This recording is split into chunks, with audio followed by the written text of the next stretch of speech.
గురుగారు, కొన్ని తిథులకు నిర్దిష్టంగా కొన్ని పేర్లు అయితే ఉన్నాయి. అయితే వీటిలో హరిత్రయం అని ఏ తిథుల్ని పేర్కొంటారు? ఏకాదశి శ్రీ మహావిష్ణువుకు చాలా ప్రీతికరమైన తిథి. అందుకే ఏకాదశిని హరివాసరము అని అంటారు.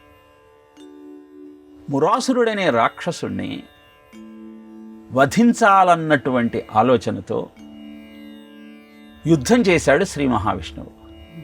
అలసి నిద్రిస్తున్నటువంటి శ్రీ మహావిష్ణువు యొక్క దేహం నుంచి ఆయన దయా కరుణ అంతా ఒక స్త్రీ ఆకారం దాల్చి ప్రత్యక్షమైంది. ఆమె ఏకాదశి.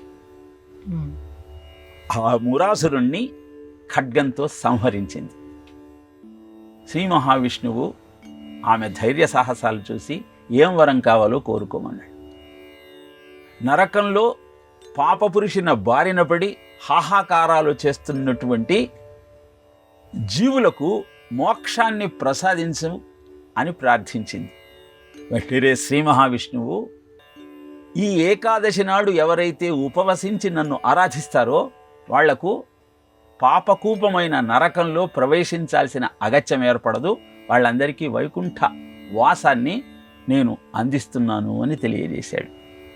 అలాంటి ఏకాదశి వ్రతాన్ని ఆచరించాలి అంటే స్వామి పుష్కరిణీం స్నానం సద్గురో పాదసేవనం ఏకాదశం వ్రతంచాపి త్రయం అత్యంత దుర్లభం అని చెప్తుంది వరాహ పురాణం. స్వామి పుష్కరిణిలో స్నానం చేయటం, సద్గురువు యొక్క సేవ చేయటం, ఏకాదశి వ్రతం చేయటం చాలా కష్టం. ఎందుకంటే ఏకాదశి వ్రతం చేయాలి అంటే దశమి నాటి రాత్రి నుంచే ఉపవాస దీక్షను తీసుకోవాలి. ఏకాదశి నాడు పూర్తిగా ఉపవసించి ద్వాదశి నాడు పారణ సమయంలో భోజనాన్ని స్వీకరించాలి. ఇలా దశమి, ఏకాదశి, ఈ ద్వాదశి, ఈ 3 తిథులలో నువ్వు ఆచరించే ఈ ఏకాదశి వ్రతము నీ పాపములనన్నింటినీ పోగొట్టి నరకంలో ప్రవేశించాల్సిన అగత్యాన్ని లేకుండా నీకు చేసి వైకుంఠవాసాన్ని నీకు అందించే అద్భుతమైన వ్రతం కనుక దశమి, ఏకాదశి, ద్వాదశి ఈ 3ంటిని కలిపి హరిత్రయము అని తెలియజేస్తారు. మనకు సందేహం వస్తుంది, 3 రోజులు మమ్మల్ని ఉపవసించమంటున్నారు, ఉపవసించటం చాలా కష్టము, మరి మాకు వైకుంఠవాసం వస్తుందన్నటువంటి గ్యారంటీ ఏముంది? వైకుంఠవాసం దేహాన్ని వదిలిన తరువాత కాదు, దేహంలో ఉన్నప్పుడే నీకు దొరుకుతుందయ్యా. ఎందుకంటే 15 రోజులకు ఒకసారి నువ్వు చేసే ఇలాంటి 36 గంటల ఉపవాసము నీకు క్యాన్సర్ లాంటి భయంకరమైన రోగాల నుంచి విముక్తిని ప్రసాదిస్తుంది అని ఆధునిక విజ్ఞాన శాస్త్రము పరిశోధించి మరీ తేల్చింది. 14 మంది యువకులను తీసుకొని వారిలో ఉన్న ఆ జంక్ DNA తరుగుదల వేగాన్ని తగ్గించటం కోసం 15 రోజులు వాళ్లకు కేవలం ద్రవాహారాన్ని మాత్రమే ఇచ్చి పరీక్షిస్తే ఆ జంక్ DNA తరుగుదల వేగం బాగా తగ్గింది. అప్పుడు వాళ్ళు ఆరోగ్యంగా ఉండటం గమనించారు, కానీ బాగా నీరసించిపోతున్న విషయాన్ని తెలుసుకున్నారు.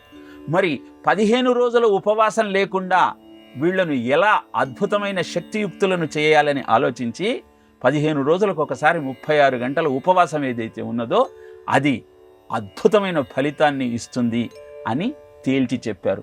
ఇలాంటి పరిశోధన చేసిన జపాన్ శాస్త్రజ్ఞుడికి 2009లో నోబెల్ ప్రైజ్ వచ్చింది. కనుక భారతీయ జీవన విధానము ఇహము పరము రెండింటినీ నీకు అందించే అద్భుతమైన సాధనము, ఆయుధము, ఔషధము. దాన్ని మనం గమనించగలిగితే హరిత్రయం అన్నటువంటి ఈ 3 తిథులలో దశమి, ఏకాదశి, ద్వాదశి మనం ఉపవసిస్తూ, ఉపవాసం అంటే ఆ భగవంతుడి పాదార విందాల దగ్గరనే మన యొక్క నిజ నివాసాన్ని ఏర్పరచుకుంటూ మనస్సులో బుద్ధిలో ఆయనని నిక్షిప్తం చేసుకొని మయ్యేవ మనోధత్స్వ మయి బుద్ధిం నివేశయ నివశిష్యసి మయ్యేవా అత ఊర్ధ్వం న సంశయ అని భగవద్గీతలో తెలియజేసినట్టు బుద్ధిలో మనస్సులో ఆయననే నువ్వు నిక్షిప్తం చేసుకున్నప్పుడు ఆయన నీలో తిష్ట వేసుకొని కూర్చుంటాడు. కనుక నీకు వచ్చే ప్రమాదాలన్నింటినీ తొలగిస్తూ నీ జీవితాన్ని వైకుంఠవాసంగా మలచగలిగినటువంటి ఆ వైకుంఠుణ్ణి తలుచుకుంటూ వికుంఠముల నుంచి బయటపడే ప్రయత్నం చేద్దాం.